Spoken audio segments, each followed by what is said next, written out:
Bitch, I'm in the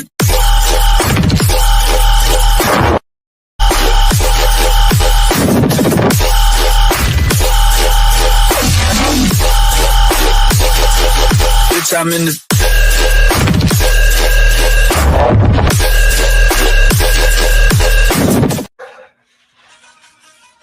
Welcome to the show, everybody. My name is Brian. With me always, I'm Mark.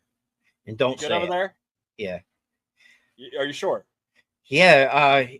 StreamYard had a very high volume, so that's what happens there. Uh-huh. You didn't edit anything, did you? Why would I? Ladies and gentlemen, thank you guys all for tuning in. What the hell was I supposed to? What was I supposed to? I don't know. You gotta find the little button, and you gotta play with the little button. The little. Oh no. I wanted to thank everybody for tuning in tonight. If you plan for our audience tonight, you're gonna keep popping that up. Keep popping it up. Yeah, I'll keep popping that up for a minute. Actually, I got us a really good guest tonight. He's from he's all over the place. He's been on Broadway. He's been on daytime soaps. He's been on movies. He can even sing, by the way. Stop it. Yes. Did you bring a singer on? Well, no, not. I didn't bring. Well, he probably does that in his spare time too. I'm just saying because tomorrow night is Glick's House of Music, and we can do a double. Yeah. Anyways, he's in. The original reason why I had brought him on is because, well, one, I like Roseblood, and and I was like, okay, well, since he was in that, and we've had almost everybody else on here from Roseblood, minus a few people, I wanted him to be on. And you are a super big, huge Friday the 13th fan, are you not? Yes. When I first watched this movie, Friday the 13th, Part 7, I wasn't a big fan, and it had nothing to do with the acting. It was just wasn't my type of tea on that part. But when I met Peter Anthony, he changed my mind completely. And especially once he added Roseblood to it, it changed completely. But anyways, while he's sitting there, he's sitting there, in the green room. I'm probably going to butcher his name. So you got this. You said it earlier. Do it again. You got this. Cheers, buddy. Hey, we have in the green room. I'm not butchering this. Okay. Kevin Spirtas. Spirit. Yes. You are absolutely trying to butcher this man's name. Yeah, please bring him on. Kevin Spirtas. It's Spiritus. It rhymes with Spiritus. Okay. See, that works for me. How you doing, Mark? I'm doing great.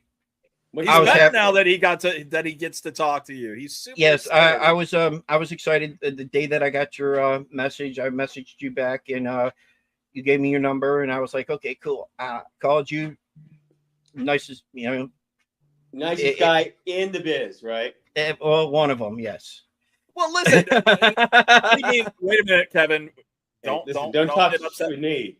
Don't get upset with Mark. Here's the thing. You guys, from everybody that has been in Roseblood, everybody that is a part of the Friday the 13th franchise has been super awesome to allow us here at Talking Shit to have you guys on the show.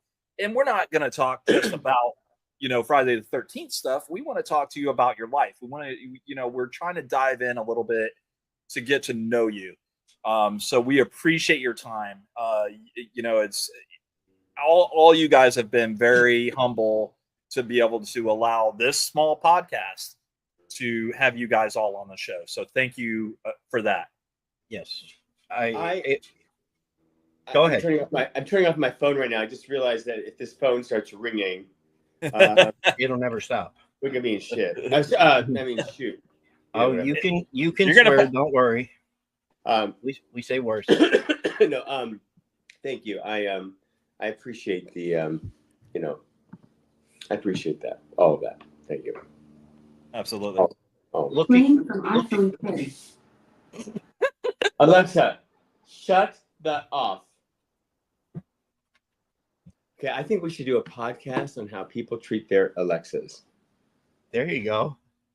So Yeah. so I have I have Siri on the iPhone. So I'm like, hey Siri, do this for me, and then she can't, and then I'm like, okay, well, what the Right. I actually was listening to something from, oh my God, Peter Anthony's on. Hello, my friend. That's right. Hello, my friend. Peter. He's a great guy. I love having him on the show. I love talking to him about the movies he's making. I love, there's a lot of shit that I love about him. He's a great guy. I'm pretty fond of Mr. Anthony. Yeah, thank you, sir. But back to my Siri. I was playing something from a book on Audible, and I threw it to my. This just doesn't matter. Let's just talk about shit. Come on, Let's go. Whatever you want to talk about. What do you want to talk about? You're welcome. You guys ask the questions.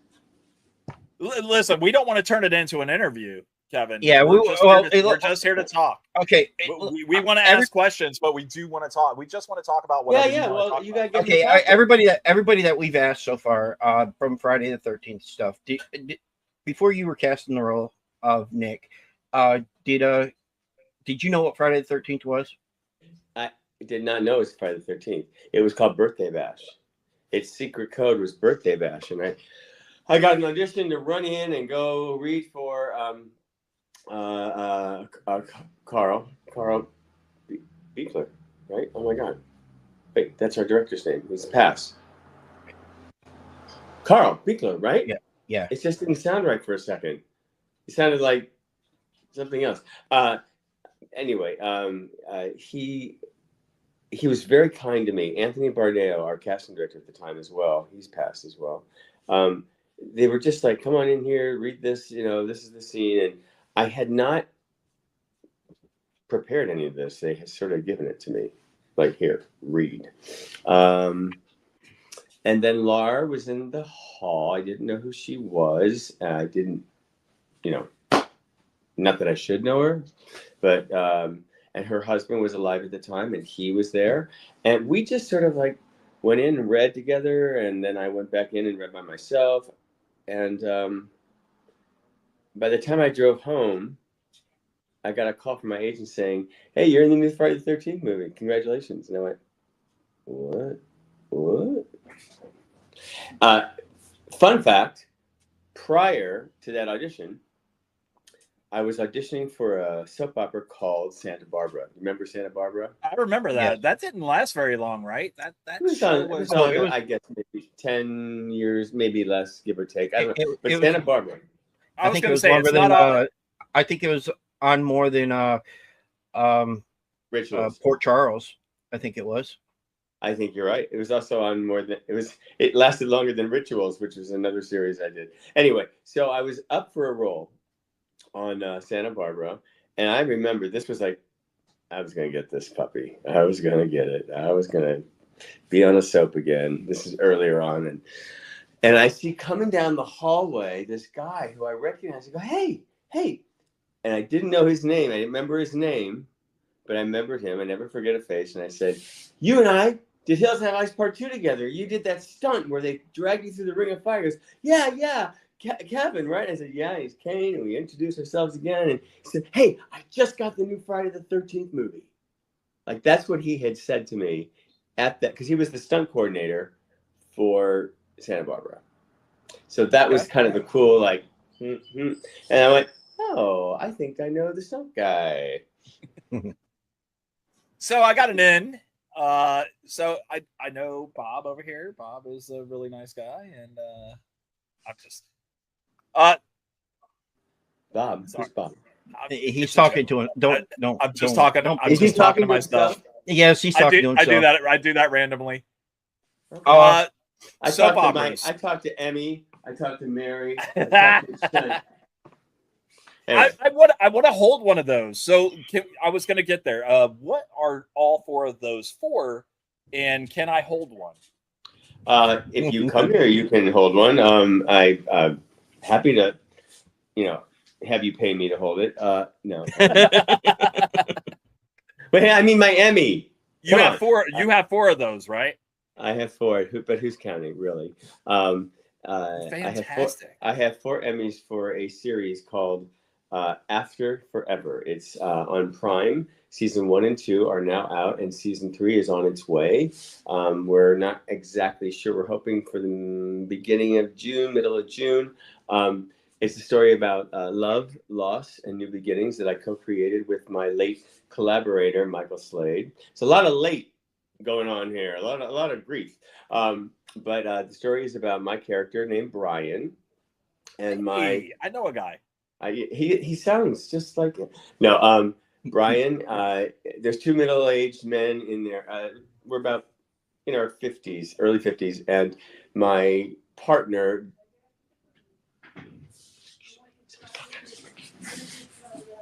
Maybe you can move over there and not talk right in front of the door. Thank you.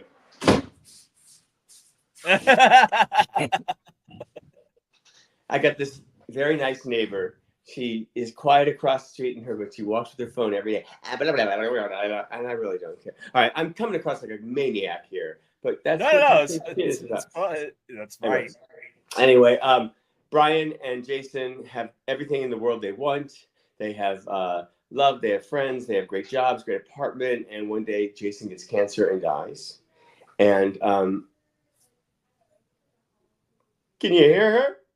She says she's yelling. Anyway, it has nothing to do with my story. It just makes for a better show. Let's hear what she has to say.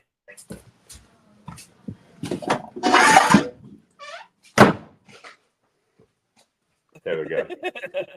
And stay out. Okay.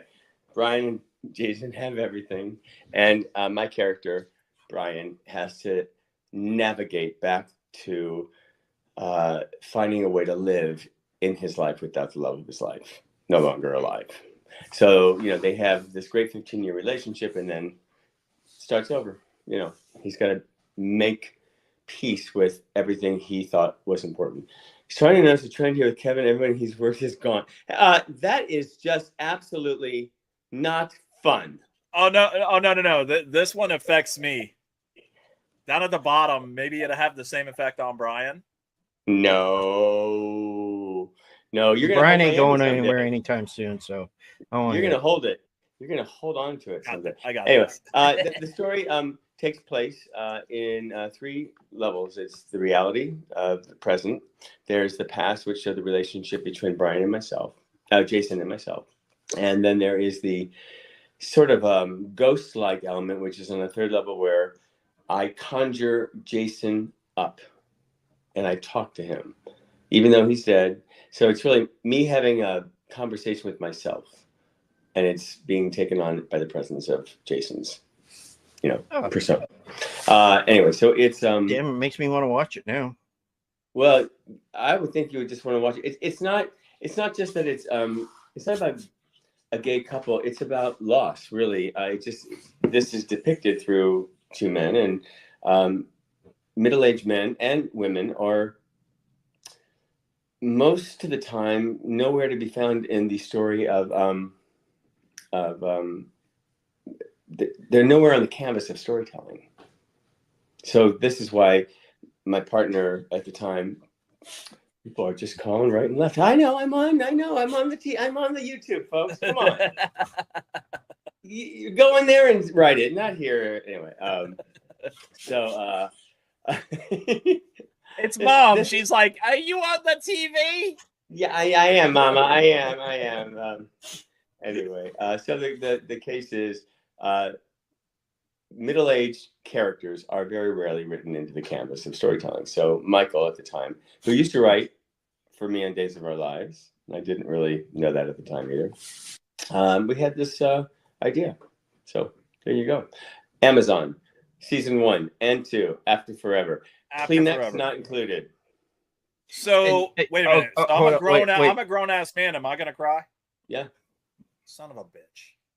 It don't take much to make him cry, anyways. Get out of here, dude. I think. Here's the thing. Anyone who's watching, I'll say this: everyone who's watching is going to experience loss. Period. Yeah. Yep. End of story, beginning of story. End of story, beginning of story. It's a cycle. We are never, ever, ever going to escape this place without dealing with that or having it happen to us. Whether you deal with it is your choice or not. And when somebody dies, the relationship doesn't necessarily end, if you think about it. And when Michael and I were talking about, he had a partner at the time who had died. And I said, "Do you still talk to him?" And he said, "I do." I said, "See." So it's a beautiful story. Lots of people you'll recognize. I'm fantastic in it, man, I must say. Well, you play a guy named Brian, so you I know. Come on, Brian Stone. One of those is for Outstanding Actor, which I shared with my leading man, Mitchell Anderson, because we cut our teeth in the business together, and then here we are, both nominated.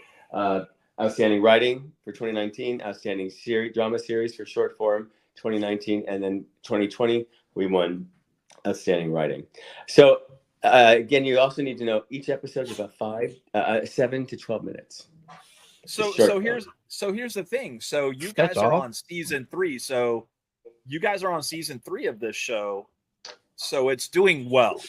You are captivating the audience, and because here's the thing, they're not going to renew a show if you don't have the people watching.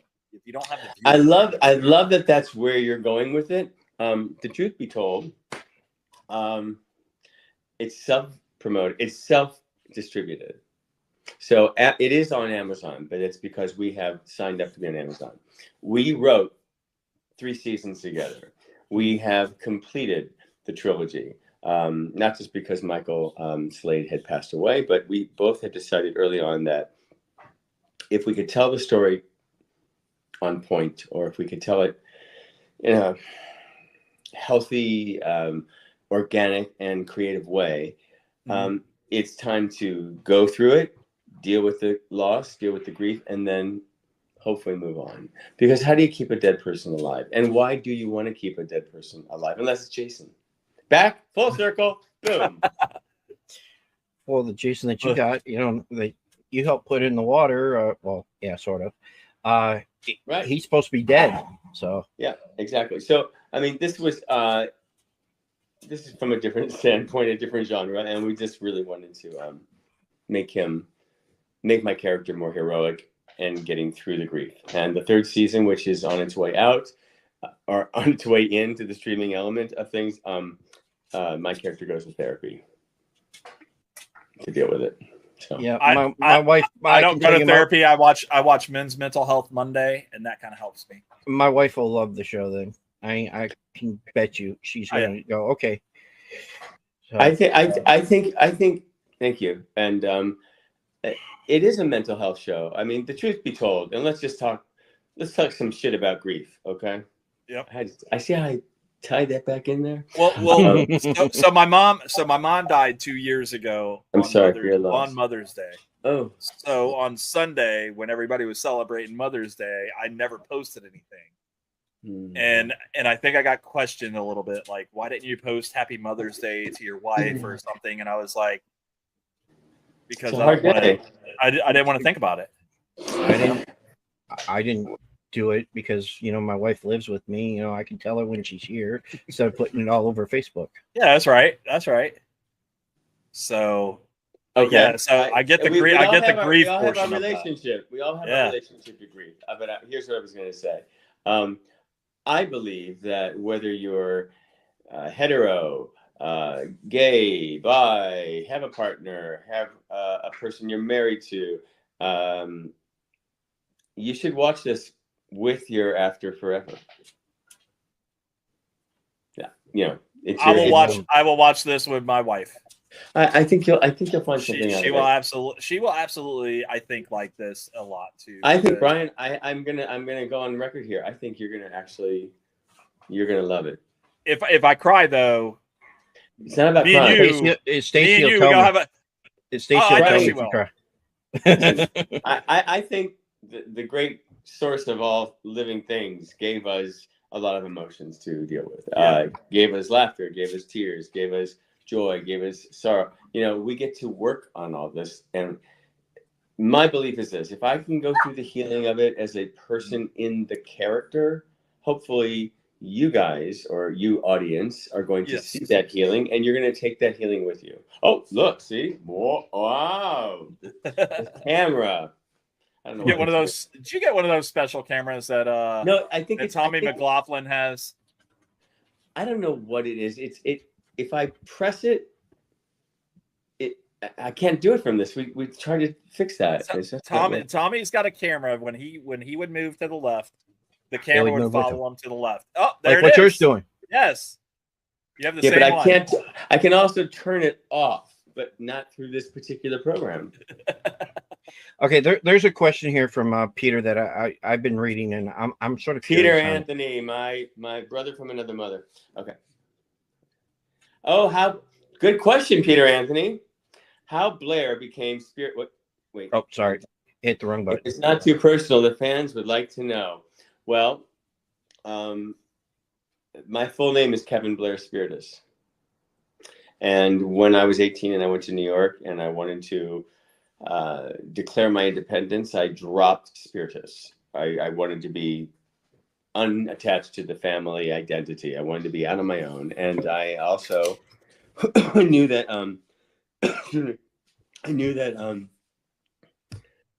Kevin Blair was, a great stage name and alphabetical. It'd get maybe higher billing. Who knew?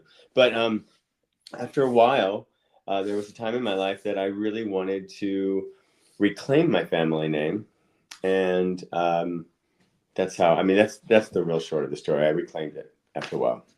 My heritage. I wanted to claim back the family and the Lithuanian, Russian, dude that I am back from the day. Does it answer your question, Peter Anthony? Good. I don't know if a lot of people have asked you this. I don't know how many podcasts you've done, how many interviews you've done in the past. A lot. But none of them compared to this shit. I mean, this shit show. How did you get your start into acting? I like to ask this because some people tell me it was a happy mistake. Yeah, I think for me, growing up as I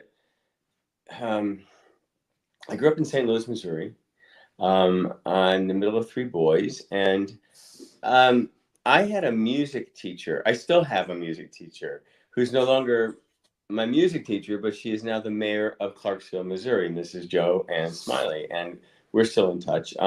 She was kind of she was like the Pied Piper in the choral aspect of my life. I love to sing. I heard you guys talk about me. I do sing, and that was my first love. It still is, really. I'm working on another evening of music where I'll be telling stories about my life depicted through the music of Peter Allen. Separate from that, I just, I would wait for the late show to play on TV at night, and I would hope that they'd show movie musicals or Gene Kelly or Fred Astaire or anything like that. And I just I wanted to be in those movies, and I guess I didn't know it at the time, but I felt there was a certain moment in my life. This is pre-internet. This is pre web, everything, phones, cell phones, anything like that. And some of the people watching don't know what before internet is. Yeah. So before digital, let's just say before digital, which was when they made the first Friday the 13th, and Part 7, 36 years ago. Woo! May 13th, 36 years ago. I was going to say. So anyway, I felt at that time, and growing up as a young gay boy, not really knowing what to do with that, I felt that if I could hide behind the creative characters, and that no one would ever see that. And it was all about image. It was all about probably more about hiding at that time in my life. And I just didn't really, I didn't know what that was psychologically, but I think that it had a lot to do with my wanting to get away and become somebody else. So acting and performing was always something that I loved doing. I just thought it had something else to offer. When the truth is, every role that I have ever taken on, and I will say this with as much assuredness as I can offer you, is there's always something for me to learn from every role that I take on. Every role that I do, every role that interests me, every song or musical that arrests my spirit, I know I have to do it. A chorus line on Broadway was my first musical credit as a professional actor, singer, dancer. And I remember that show came through St. Louis as a kid. And I remember watching it going, I want to be up there and I want to do that role. And I got the role. I can do that. Singing and dancing. And so that's just something that I know is part of me. And if I'm in it and I'm working through it and I've done something right, I think that it allows people to tap into that, and they can also get something out of it too, I hope. What is your favorite musical? And that is my speech for my Tony. What is your favorite musical? It's like apples and oranges. I still to this day, I think I love a chorus line. It's a story about the dancers who make up they support. They used to be called gypsies, and they're now it's politically incorrect to say gypsies anymore. About definitely gypsies. I've watched the TV show there. Yeah, and Les Miserables is still one of the greatest pieces of theater I think I've ever witnessed. I never got to do that show. As a matter of fact, I was auditioning for the national LA company and tour while I was doing and filming Friday the 13th. Oh, no shit. Nice. Yeah. Real shit. No. Would you have dropped Friday the 13th? I was learning it. It wouldn't have crossed over. Okay. I remember driving that hour every morning to the set here in Gardena, and like I didn't first like that musical. And then I went in to sing for it, and they said, "You obviously have your heart set on the role of Marius, and here you're called back." And I was like, "Oh God, now I gotta learn this." And sure enough, I'm like, "A heart full of love," all that stuff. It's beautiful. I even do a parody in my one-man show, Night and Days, about my nights on Broadway, my days and days of our lives. Les Mis is phenomenal. Yes. And I do a parody of One Day More. I search for truth and love around the clock. My tushy's tighter than the average doc. But I do this whole thing about being Dr. Craig Wesley at the University Hospital, and it's one day more. And there's my singing. You got it. Love it. Yeah. Hey, See, listen. I was trying to find a video of you singing, and all the videos I found were grainy and wasn't really good, so I couldn't do it. Well, here, let me just help you out here. No. So Days of Our Lives was my stepmother's absolute favorite show. She unfortunately had passed early in 2017. So it was before your time, No. however. Days of Our Lives. You're thinking of One Life to Live. She was a Days of Our Lives fan, though. Yes. I thought you were on from 8. He was on there from 97 to 103. Mark knows 2005, 2009, and 2022. I learned who Marlena was. I thought John Black. Those were the two characters that I had to watch. Yeah. Like, she was like, "Hey, listen, Marlena just came back from the dead," and I was like, "Who the fuck is Marlena?" Yeah, my grandmother used to make me watch it, and I'd go, "Oh, God, I hate this stuff." Most people would recognize him because he did a guest role on Friends.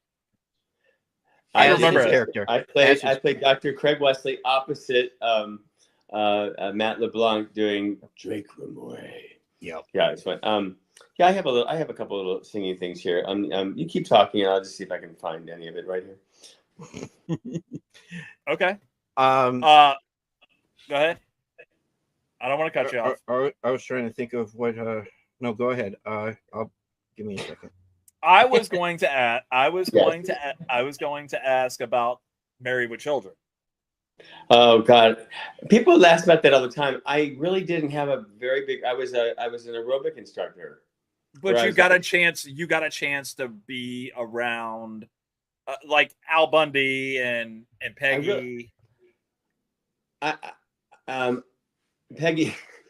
For just a hot second. I actually, Katie Seagal, I actually knew through a couple of circles. I don't know her like Bessie or anything, but her twin sisters, her younger set of twins. She's got sisters who are a set of twins. How's that? And Okay. they were kind of friends at one point. They're not so much in the business anymore, but I really I wasn't around them as much. I really wasn't around them. It was such a fast in out, and the Friends experience was also very fast and furious because I was taped prior to their actual taping date. Right. So, oh, here's a little something singing. Here's a little something. There's a little Peter Allen here. Let me see if this is gonna.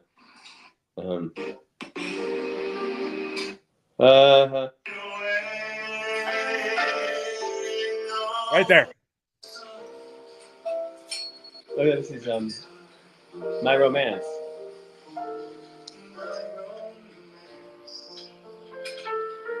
Ah.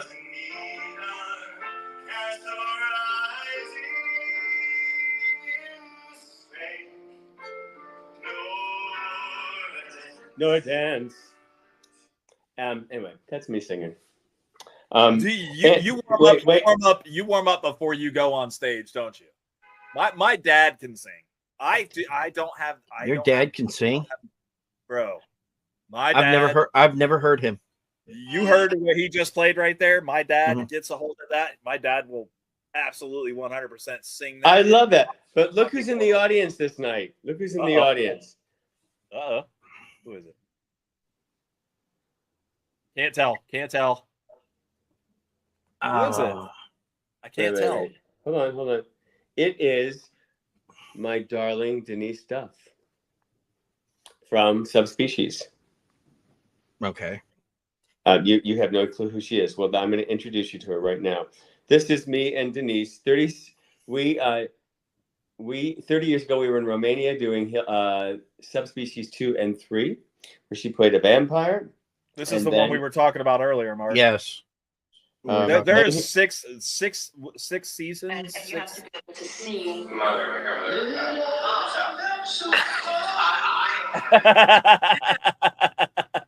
There's my Denise. I love my Denise.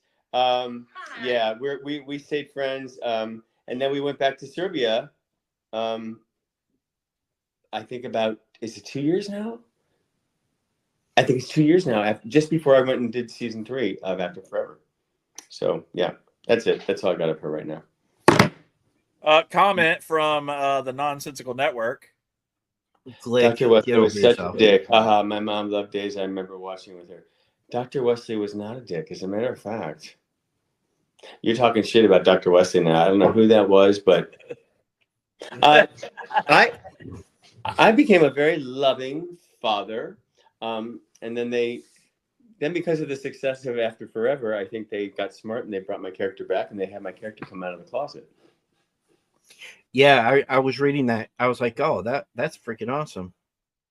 Life imitating art, imitating life. It's the full circle moments that I'm very, very proud of. And by the way, I love your I just saw all the Friday the 13th movies. That's all. I actually these are all figures. All these are all figures. I know the figure that's in the Mark's frozen. Oh, there he is. Oh, I'm not frozen. I just had to move for a second.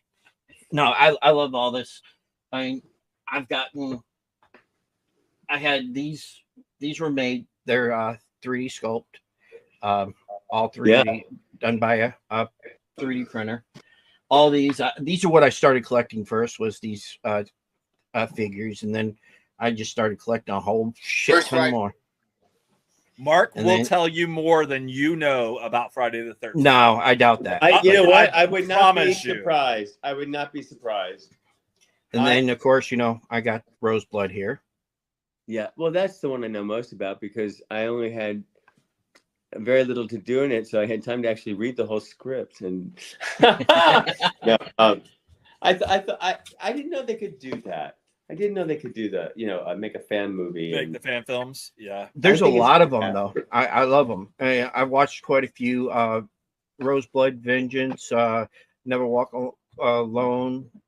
And see, this is the great thing that Peter did. I only know Peter having done it, but Peter was, of course, moved by this series as a younger man.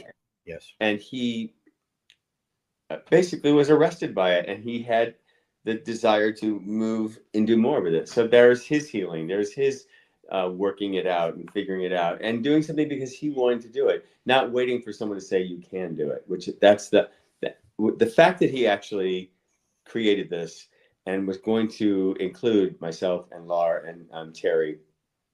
How can I not say yes? How can I not? When I could have had a bigger role, Tony, Mr. Anthony. I could have. When Peter first told us about this movie, I was like, okay, it was just talk at first, and then he was like, I'm going to do it, and then he said that Lara was on board. I was like, holy shit! I said, that's fucking awesome, flat out. That's how I said it. And then he didn't tell us. Well, he told us. Say it? He told us one more time. How did you say it? That's fucking awesome. Okay, that's how you say it.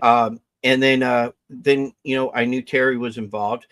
He never told me anything about you. I had to watch the movie, and it was like right like that.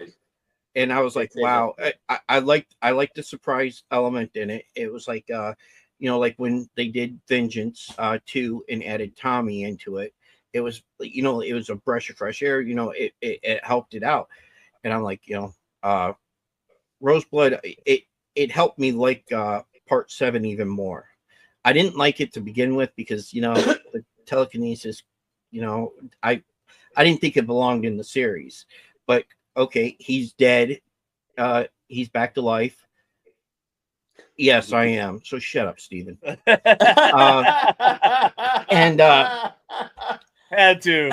I like a fanboy moment. I must say. Watching all that, and I was like, okay, but once I met Peter, Peter made me realize what it was like to be, what it meant to him, and it changed my mind on it. Oh hell, they put Jason in space, so what the hell? Why not? Wait. Now listen, this is nothing against Peter England. Is that who plays Freddy? Peter Anthony. No. Who plays Freddy? Robert Englund. Robert Englund, sorry. Yeah. I love the Freddy series. I love that. Wes Craven was thinking that up when he was directing me in the sequel to Hills Have Eyes Part 2. But if there was one, the outer space one I didn't even watch. But when Freddy and Jason went against each other, that's when I kind of went, okay, is this jumping the shark? We never saw Lars say she was Carrie. We never saw her become, the Carrie character, which I thought was smart. And but I just thought these are so recognizable. You're gonna have people. You're gonna have people yay and nay and yay and nay, and it's gonna be what they want it to be anyway. But I just thought I want to be suspended in my belief that this is really happening over here, and not something that by media's what's it called? It's called it's our pop culture that was dictate Jason and Freddy. Right. And I feel like that was a little derived from our pop culture, because I think if you I don't know that you could have written it to a point where Freddy and Jason fight each other as a in a real life situation. Right, Just- right. You That's what I'm are saying. You know, you are I feel aware like- that it was a comic first. That's where they got it from. and that's the problem. I think that you But should it was have taken supposed to be from that. it was supposed to be Freddy versus Ash or Freddy versus Jason versus Ash. That was originally what it was supposed to be. Yeah. Or Ash from Yes. Yes. from damn it. Come on, Brian. Not Night Come on. of the Living. What the No, come on. no. Come on, Steven will say it in the comments in just a second if you don't say After it. Come on. Forever. Ash from After Forever. No, From what? No, After it's Forever. Ash with the fucking chainsaw hand. Evil Dead. from Texas Chainsaw Massacre. No. Evil Dead. Evil Dead. Oh, Evil Dead. I told you he was going to say it. I know before you know who did. it is. I've never even seen Evil Dead. Yes, you Neither have I. Do you know what a Necronomicon is? You ever No. heard of it? No. Yeah, he said no. I've never heard of a Necronomicon. I love it. Listen, I deal with dead people differently. I write drama about them, not horror mystery. Although I am writing. I was going to say you're in a lot of horror movies. Yes, know? I'm the king. I have been named the king of slasher film sequels. Yes, but I'm ready to turn that crown over. I'm actually writing a new. I guess is time travel called mystery. Sci-fi. Sci-fi. It's still yeah, I guess it is more sci-fi. I'm doing a sci-fi love story based on a real event with a writing partner. My character will go back in time when there was a real train crash that took down I'm not going to say more. A real train crash that you had to stop the train from going. But it's the love that he finds with the younger person and a younger man in the past that becomes the future. You know, it's, Okay. I- How soon before one we get to step- see it? huh? How soon He said before we get to see it? He says he's writing it now. Oh, he's writing I've it. just but finished it. I'm How just soon before we finishing get the to script. write to Well, see it? I will come to you for some producing money, and we will get that thing made as fast as possible. The only thing about it is it does take place around a circus, and it's a little more challenging to create circus situations these days because you have to do digital with all that Mhm. because you can't hurt the animals. That's But true. you can talk to the animals. Da, da, da, da, da. Okay. Next question. Yes.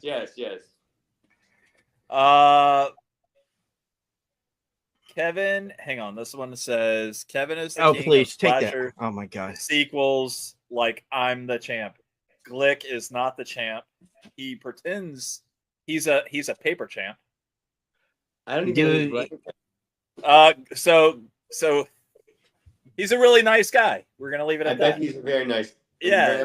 Glick, he's one. He's got a few shows on our network, and he's a great guy. We'll leave it. At However, comma. that. However, comma. What are you dictating to your phone? Hi, Kevin. Comma. New line. It's really great to talk to you. New line. Yeah. What's funny though is the email I sent Kevin to begin with was AI. After that, I stopped talking to AI. I started talking to myself. Did you think that you were coming on a professional show tonight? Fuck no. I mean, haven't I been on your show before? Have we done this? No. Nope, this is the first time, and I hope it's not the last. You are absolutely fantastic. Yeah, I mean, we've been only on the air for about a year and a half now, and we've had some great guys. Did Peter talk? I guess Peter told me about his. Peter probably did tell you because Peter's been on our show. Peter's been on. I've seen twice. Peter. I think I've seen Peter's show, and that's why I was Peter's been on our show a few times, quite a few times. I confuse myself with Peter sometimes. So yeah. Wait, you think you're that? Wait. You think you're that handsome? Peter. Okay. Oh, you only like him because Peter's bald. Don't talk to me about my man crush and Peter's man crush with me. Come on, stop it right there.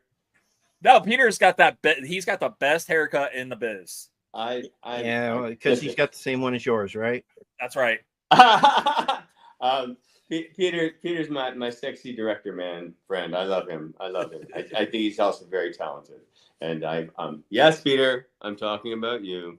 But he's just a loving human being, and I think his love and his desire to create is beyond how physically handsome he is, or all that stuff.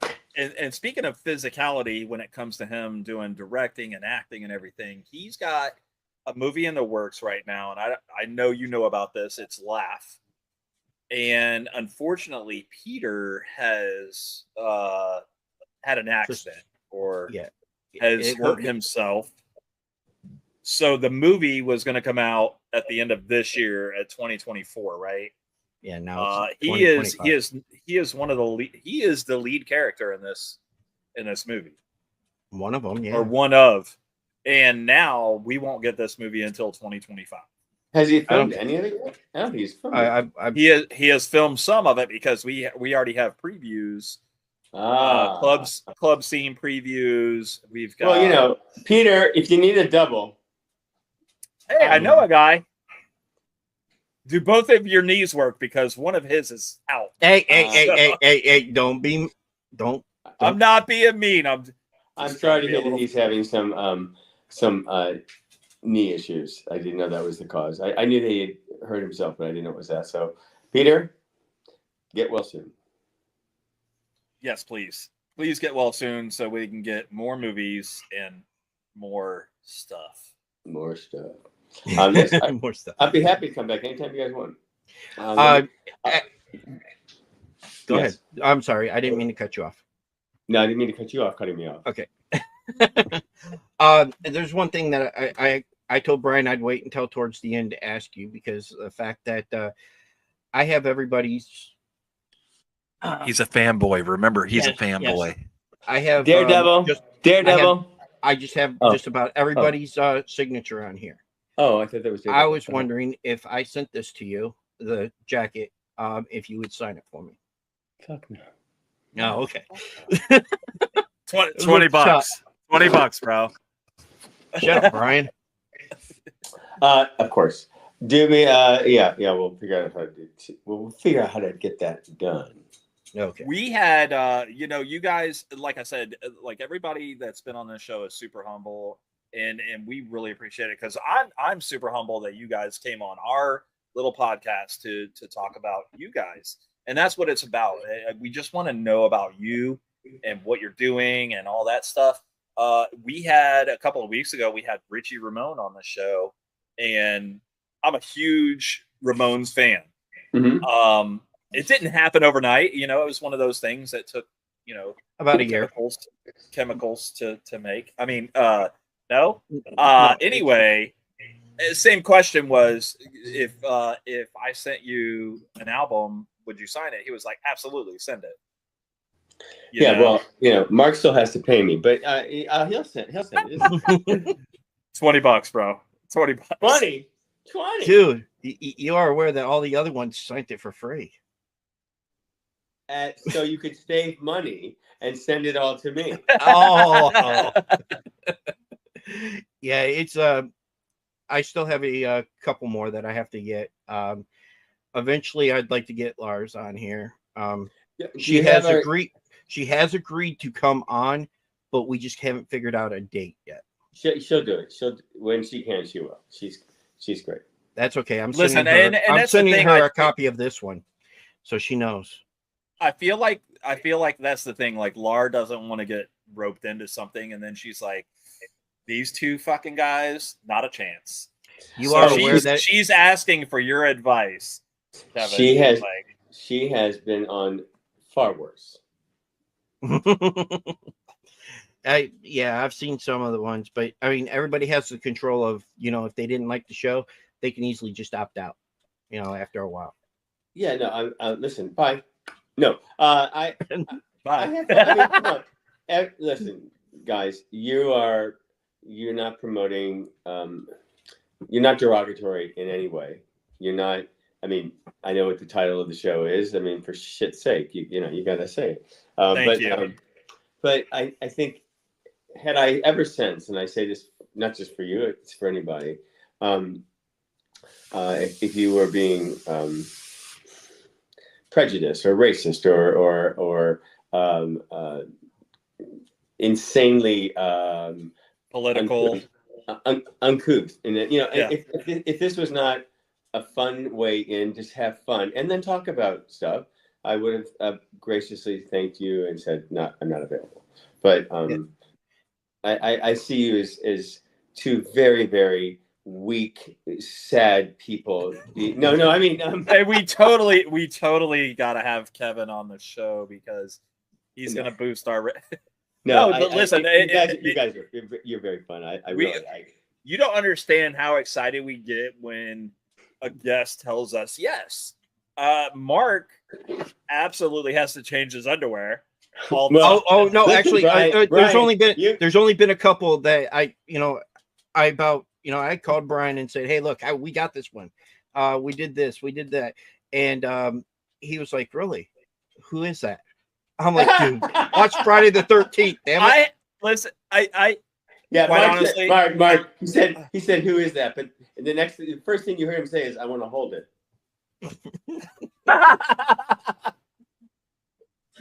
Okay. Wait till he sees After Forever. Then he's gonna want to hold all of them. So my wife is gonna kick me right in the. I can't wait to meet your wife. She's a lovely lady. You know, here's a crazy thing. Hold up, wait. Let's go back to your wife for a second. She's a lovely lady. Yes, you've met my wife. You better shut up. She's not nice. You want both of us to get murdered tonight? Keep it up. Just yours. Anyway,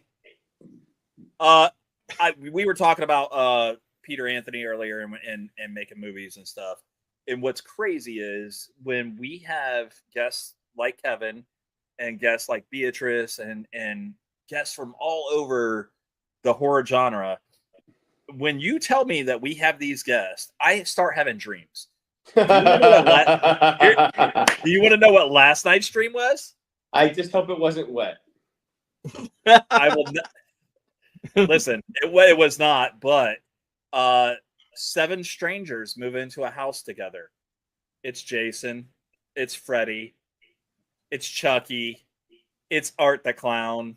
I mean, come on, dude. Like 7 strangers move into a house. And then the hilarity ensues. You know, has this been done? I feel like it may have been done, but I will tell you this. Years ago, when I went to New York, when I moved to New York in 2007, I think, I fell into producing and producing theater, musicals, and whatnot. And I was still performing.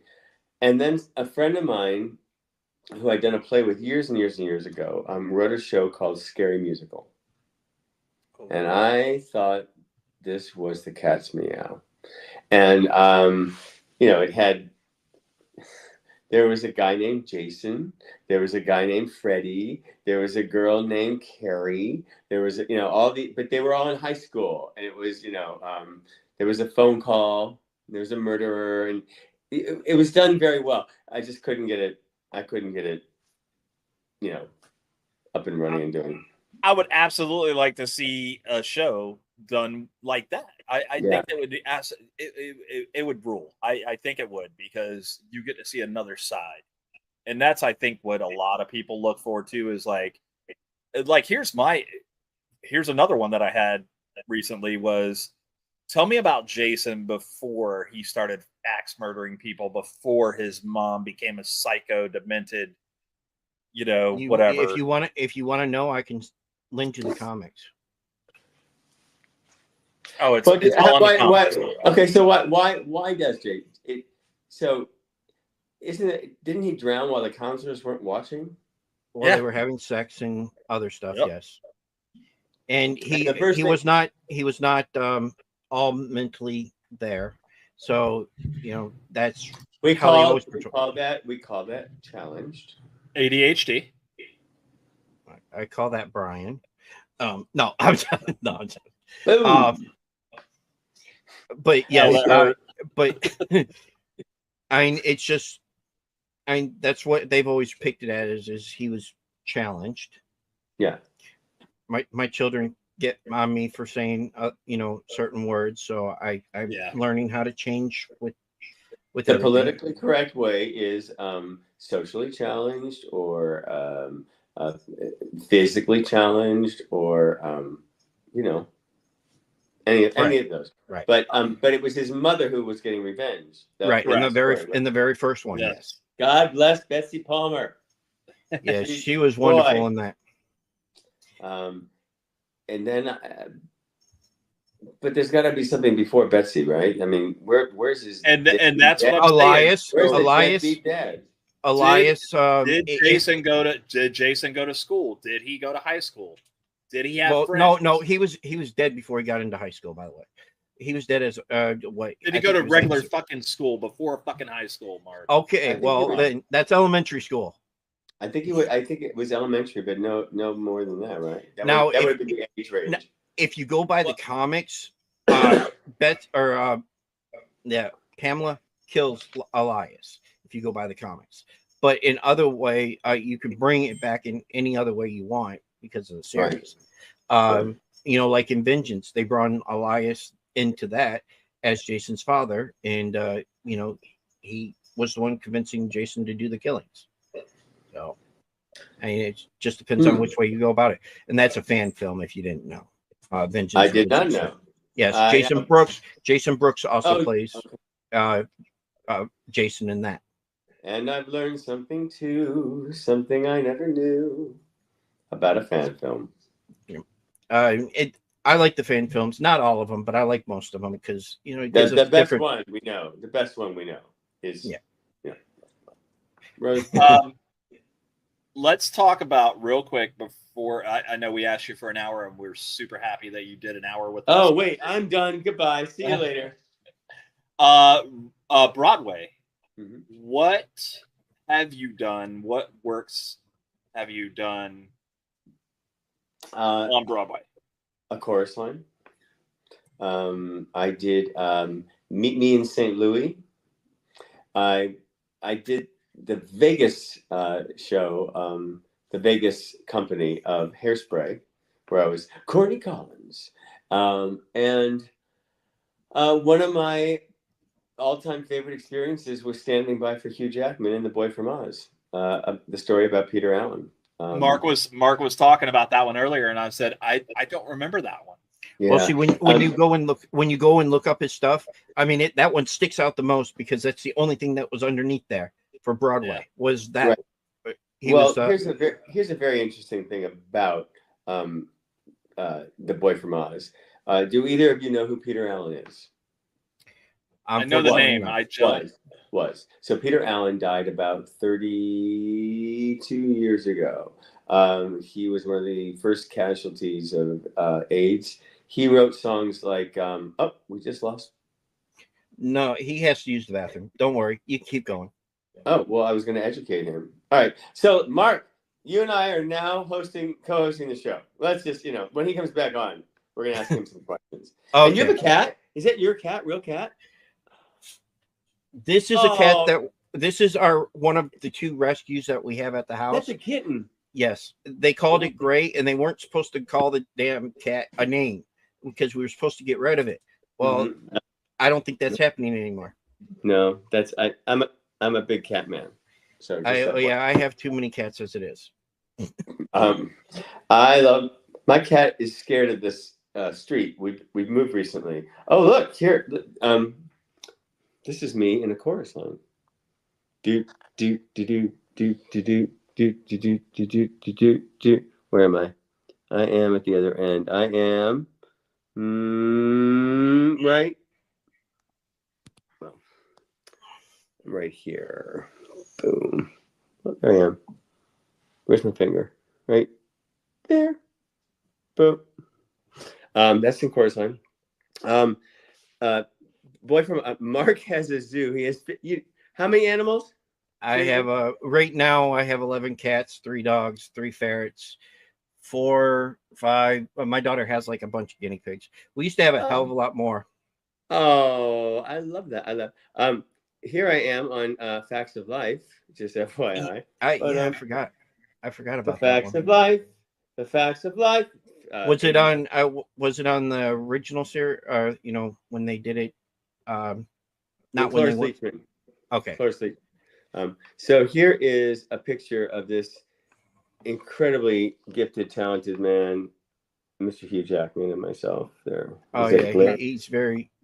You know, my wife and daughter got me to watch The Greatest Showman.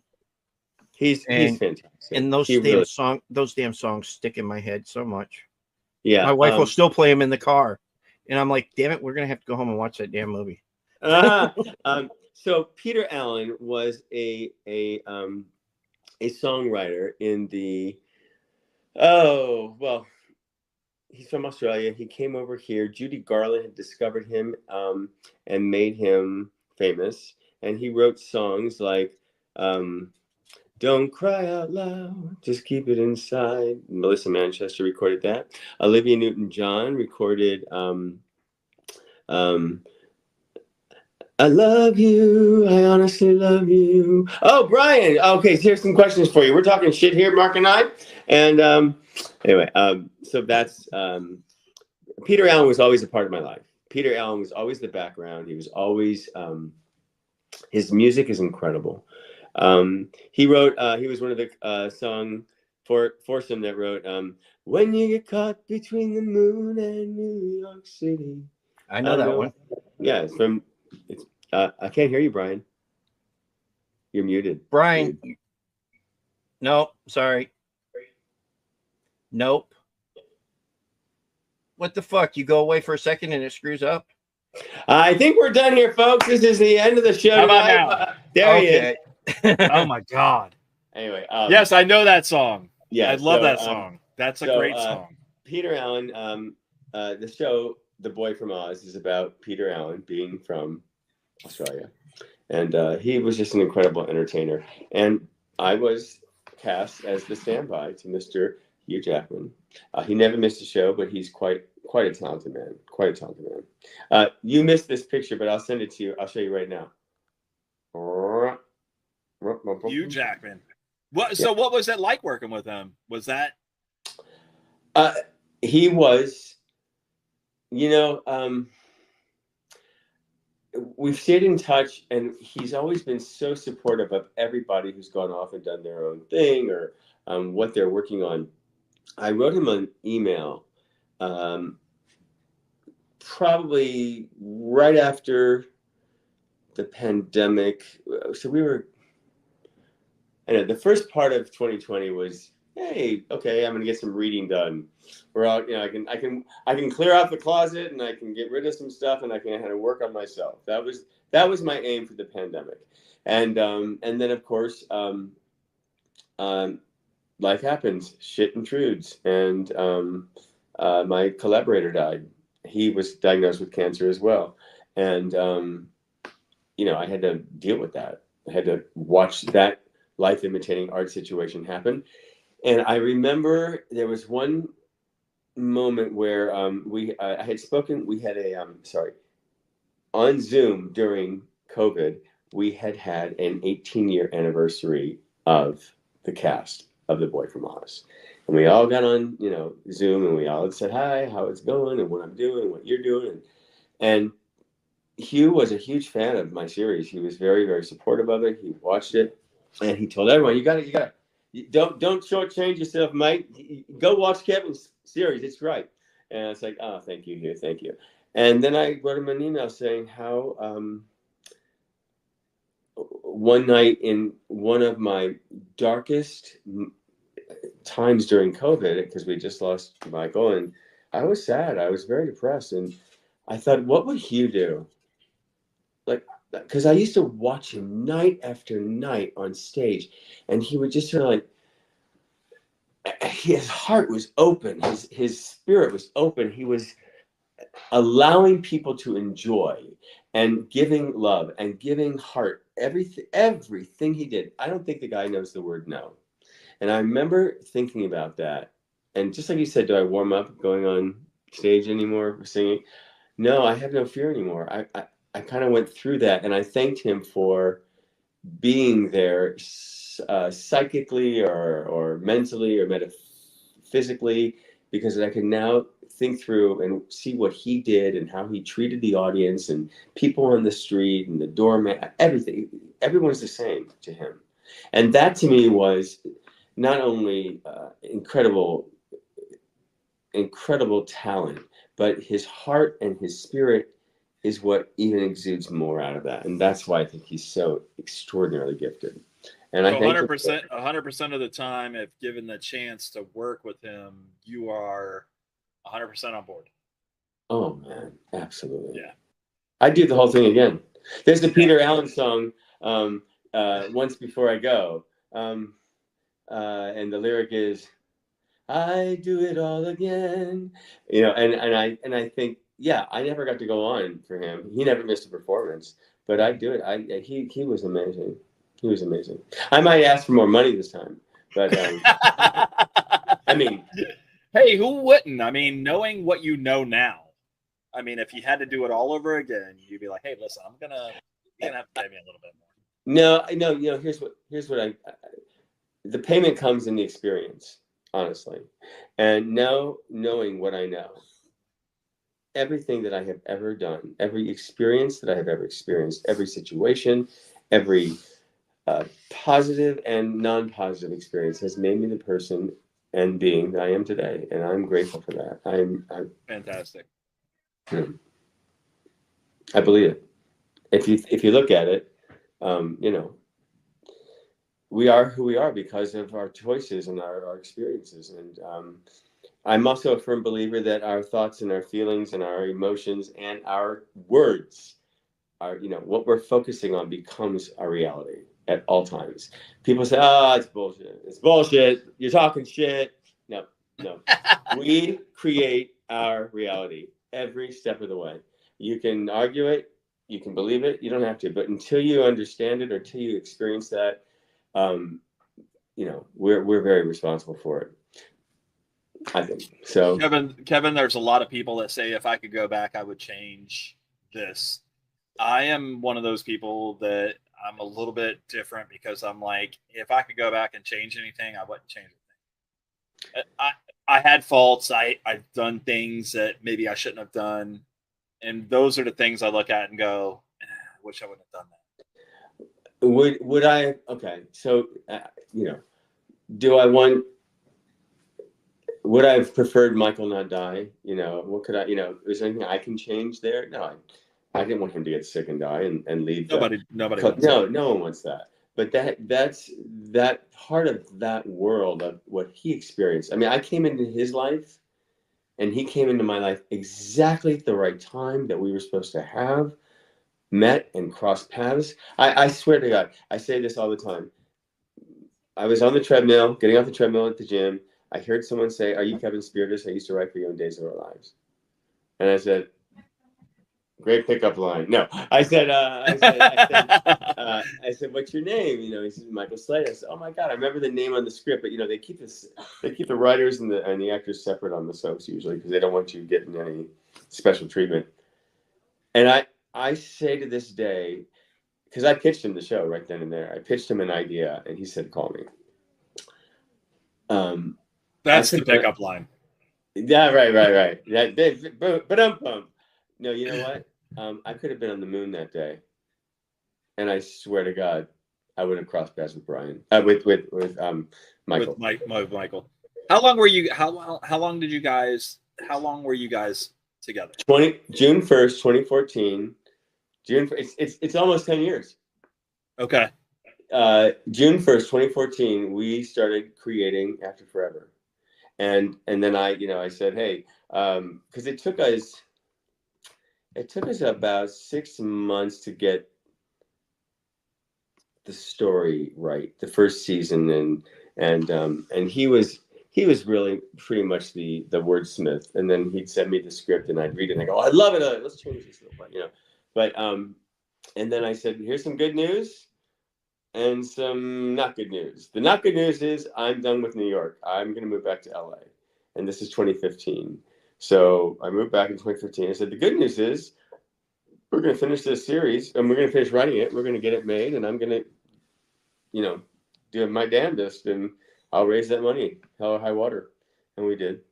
And, you know, I miss hearing his real voice on the phone. Hey, buddy, how are you? You know, but he's here. He's here. He's here. And I also think that creatively, he gave me incredible gifts. He taught me how to write. He really taught me how to write. That's awesome. Showed me the way. Are there things in my life that I would have changed in my world? Yeah, I would have been kinder to some situations. I wish I would have learned. I wish I would have experienced something now, so I knew how to speak to it back then. Because there's been breakups, or there's been you know, loss where I'm like, shit, I wish I knew how to speak to that person the way I know how to do it now. Because it would have, you know, Instead of having such a bad breakup, leaving a bad taste in your mouth or their mouth or whatever. Well, right? Something like that. You know, like yeah, I think we're always going to be friends in the long run. Like, well, it finally became friends. It finally became friends. But I have a relationship in my life that is probably the love of my life, and although I was in LA and he was living in New York, there were things that we were not ready for with each other in our lives, and that to me was okay. We got to stop this right here. I broke up with him 4 times, you know, but then and then when I went back, he was now not going to play that, and I don't blame him. But I wish I would have known how to communicate better in that format and in that situation to be able to work it out then and there versus now I'm just going to work it out over here so it doesn't happen again elsewhere. You know, you learn from your shit, man. Yeah, and that's why we're speaking shit. I didn't want to delve into, was it a little tiff? Was it something small, something minute? No, I mean, there's listen, people fit, mm-hmm. or they don't fit, or people make a commitment and they work through it, or they're in the same city, or they're whatever the case is. This took us both down a spiritual path that we both needed to familiarize ourselves with, and to be quite honest, I feel closer to this person now, and I'm gonna say we probably feel closer. He's got another relationship going on. I want him to have that. I want him to have that love. I want him to have that experience. I don't ever want to take that away from him. I don't ever want to say we're ever getting back to. That's not what it's about. The relationship that I know that didn't work was partly my choices, partly my thoughts, partly my bull stuff here, my noise, and whatever he had going on. That's the type of thing I don't regret, but if I could rework it, those are the things I wish I would have known how to handle better as a spiritual adult, a spiritual minded adult. You know, I agree with him. I mean, there's some relationships that you can be in that, you know, it's like, okay, this doesn't work, but you're better off as friends than you are anything else. Oh, in my situation, I mean, I've been married to my wife for ever 70 years. No, I'm kidding. 26 years, 27, going on 27. But you know, I never look back at what if I could have done this, would this have happened or whatever, because it's weird that our lives have met the way that they did, the intersections that have crossed, because everything in our lives has been nothing but it has all come to a crossroads. Everything has been worked in numbers. You know, her sister and her 4 years and 6 months to the day. My daughter and my youngest daughter 4 years and 6 months to the day. Her birthday, my birthday, the same day, 2 years apart. Yeah, I was going to say. Apart. Our lives have just been an absolute numbers game, and I don't know if anybody else has seen that or anything. It's a color game or anything like that in their lives and their relationships or anything like that. I never look Well, at it like that, except for my daughter. Was born 9 years to the date. My father died, Yes, yes. mm, and I purposely did that. They told me, they asked us, when do you want to induce? You want to induce now, or do you want to wait until tomorrow? I looked at my wife and smiled. She says tomorrow. So, but but okay, so that's an interesting choice. You'll never you're honoring your dad through that. I wanted something good for that day instead of us Yes, keeping bad. absolutely. And so here's the other thing too. I believe this, and this is what my ex and other exes and we come into each other's lives, and I'm going to say this: every relationship, our relationship today, we come into each other's lives to teach something to each other. I think there's never a single view of it. It takes two. You could be in the elevator and smile at someone. That moment changes that person's life. They needed that, or you needed that, or you had to, you could also give them the bird. And There's but a reason. There's a reason for it, though. I mean, I that's the think there is whole. there's an invisible force moving through and around and always in everything. You can call it what you can. You can call it God, you can call it science, you can call it Mary, you can call it dude. I don't care. Yeah. I believe we come from the same space, and we come from this source, and this source, presidential candidates or not, we come from the same space, and we need to honor that. That's what Well, we're here for. since we're talking about certain things, we have a question from Glick. What is it like winning the Emmy and being able to share that memory forever? Ah.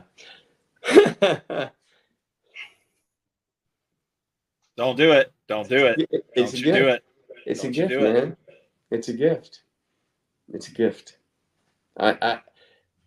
So season 3, it's really about my character Brian Stone coming to terms with the loss and putting grief in the proper perspective, so my character can move on with his life.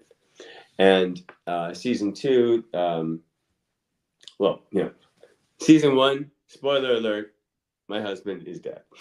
Season 2, I'm dating someone in season 2, and he drops me because he feels that I haven't gotten over my loss, and I'm still married in a certain level, and he's not into 3-ways.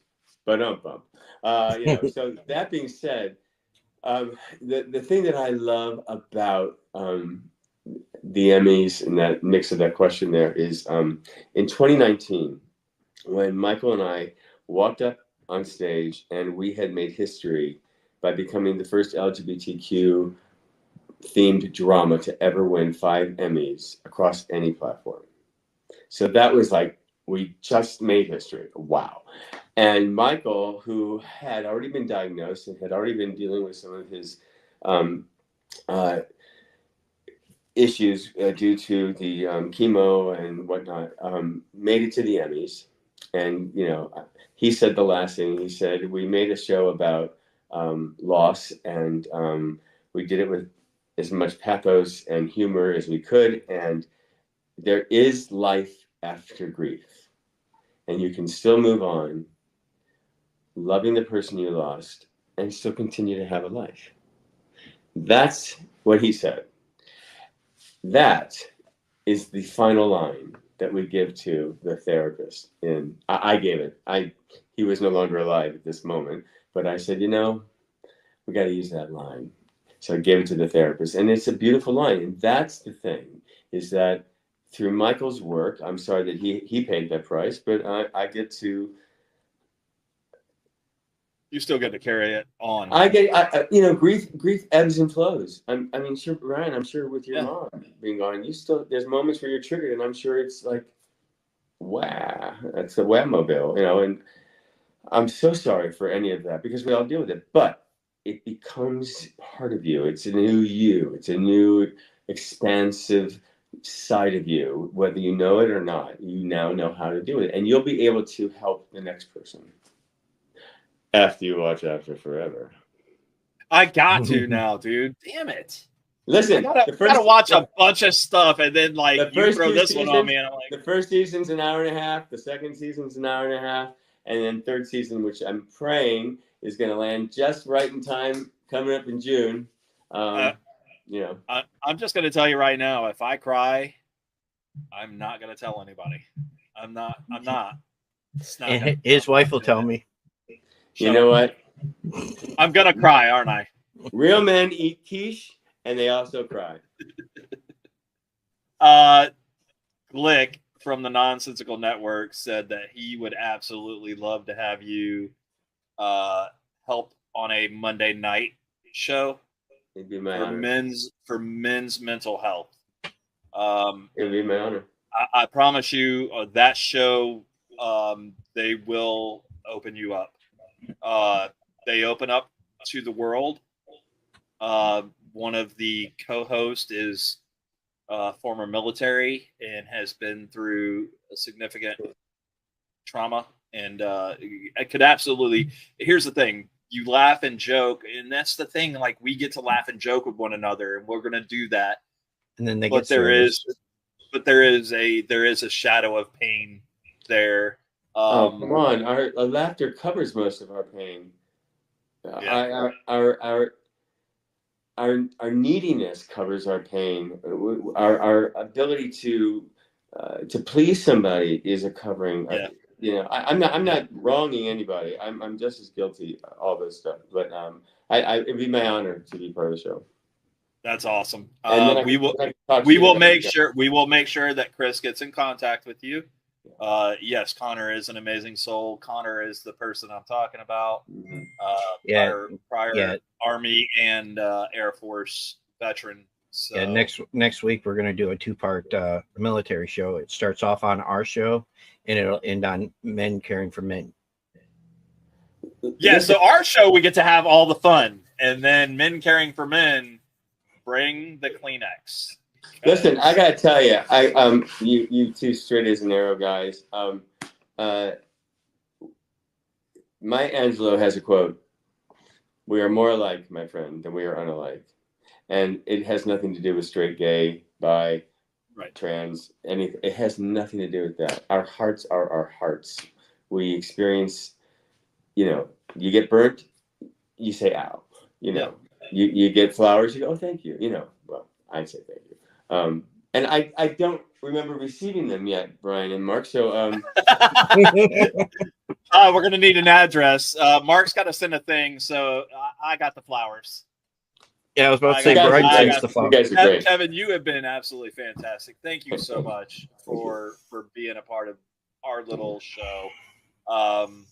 We asked you for an hour. You've been more than generous and given us more than an hour. You've given us an hour and a half of your time, and I know that time is priceless. And if you want to stay, you're more than welcome to. Yes. Hey Brian, what's the name of his series? That is After Forever, that I'm going to watch now with my wife, who is going to make me. I'm telling you, thank you. I hope you watch. Kevin's going to make me cry in the thing, and I'm not going to tell you ever. I'm going to tell you this right now. After the first 7 minutes, you'll be hooked. You can't go away. And you guys have you've you know, I know I've given you an hour and a half. I will bill you, but the thing that's so great is there's angels now all around me. You've kept me happy talking. So I mean, why not talk? I'll give you 2 hours if we continue talking. And that's up to you. Listen, I got to work tomorrow, but at the end of the day, but you get to go. You get to go tomorrow and say, "Look, this is who I got to talk with." That's right. That's while he does that work. I'm being absolutely serious with you. The hour and a half flew by. Who knew? I'm looking at the timer now. Everyone out there, thank you for having us on here, and I really appreciate it. So, So real quick, the gray. Are we fitting in good with the gray, or do you? Yeah, exactly. I love the hair, dude. Like I like the gray. I wasn't worried about the gray. It's so I- long. It's so long, and I was just like, I felt like Mowgli, or I actually, I felt like Grandpa Munster is what I started to feel like. Oh, And I dig the gray, but I when Mark showed the intro video, and I was like, oh damn, I know who that is now. Like I remember from you playing on Days of Our Lives, and that's when I was like, but I still dig the gray. Like, did you do any research on this? Okay, I got my answer. Here? No, Me or no, Brian? no. He's talking to me. I will say this. I like to call it silver. Silver Fox. Silver anything. Gray tends to make it sound like, oh, he is old. No. I got some. But my kids have been pointing it out all over the place. Dad, you got there. That's why Brian went bald. He didn't want people to show it. It's all good. It's all good. Oh, sexy bald. Yeah. Get you a haircut. I look like Jason. Yeah. When he's younger. When he's you actually look like Jason was better looking. Sorry. You look like I look like Grandpa from the Munsters, and you look like Uncle Fester. You son of a you son. Hey, I mean, I had to use the Adams family and the Munsters. If I shave this and then not wear a hat, it's game over. Everybody's gonna be like, Uncle Fester. Okay, I'm gonna show you a picture, and now you're really gonna laugh because I just sent this to a friend. We were laughing, and this is terrible. I know. I'm just gonna leave it at Uncle Fester. That's all. Grandpa. Grandpa. Because, yeah, it's too much because of the bat wing ears. Because otherwise I look like B. Arthur. Oh, get the! Oh, damn! Come on! Oh my god! Ma! Oh my goodness! Ma! Let's get some. Yeah, yesterday when he called me and said, he was telling me that his show, he wasn't sure when his show was going to drop. If we still wanted to do this, I was like, yeah. And then he goes, "Is this video or is it audio?" I said, "Video." He goes, "Okay, I'll make sure I'm good and ready for it." So real quick before we let you go, yes. I know you have stuff coming up, and I know that you're going to continue to promote what you're doing as well as other people. Where can our fans, where can our viewers, our listeners, where can they find you, and what do you want them to watch out for? Well, KevinSpirtas.com. Kevin Spirtas is on Instagram. Kevin Spirtas is on Facebook. I have a fan page on Facebook. I also have a personal page. One of them is too full, so I don't know. And excuse me. You have a check mark next to your name on Facebook? Do you have the blue check mark next to your name? I should get one. I haven't applied. I mean, if I can make you can pay for it and get it now. You can pay for it and get it all now. Oh, well, I'll do something with it. But AfterForeverTheSeries.com.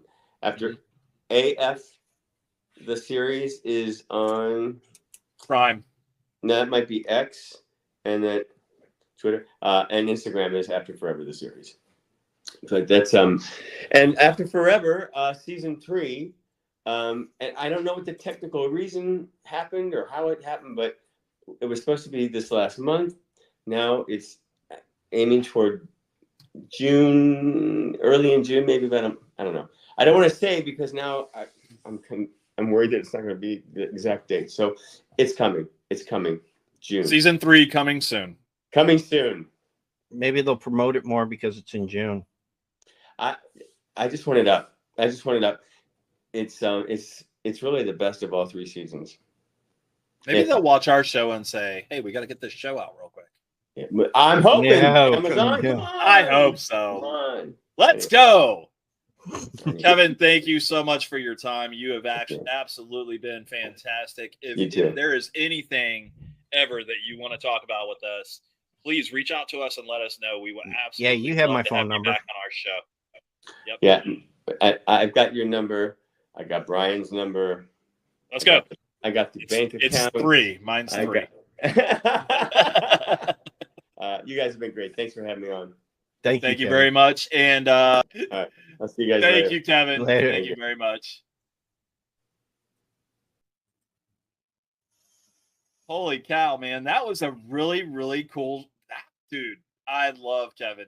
I fucking love that guy already. Yeah, we didn't have to talk. We didn't have to talk about Friday the 13th.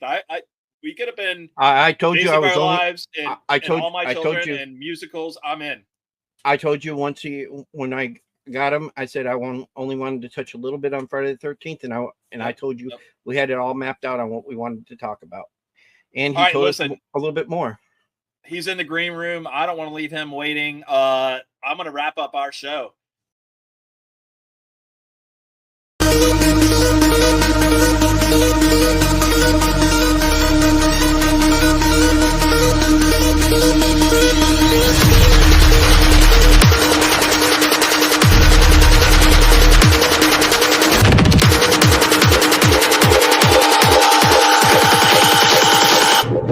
Bitch, I'm in the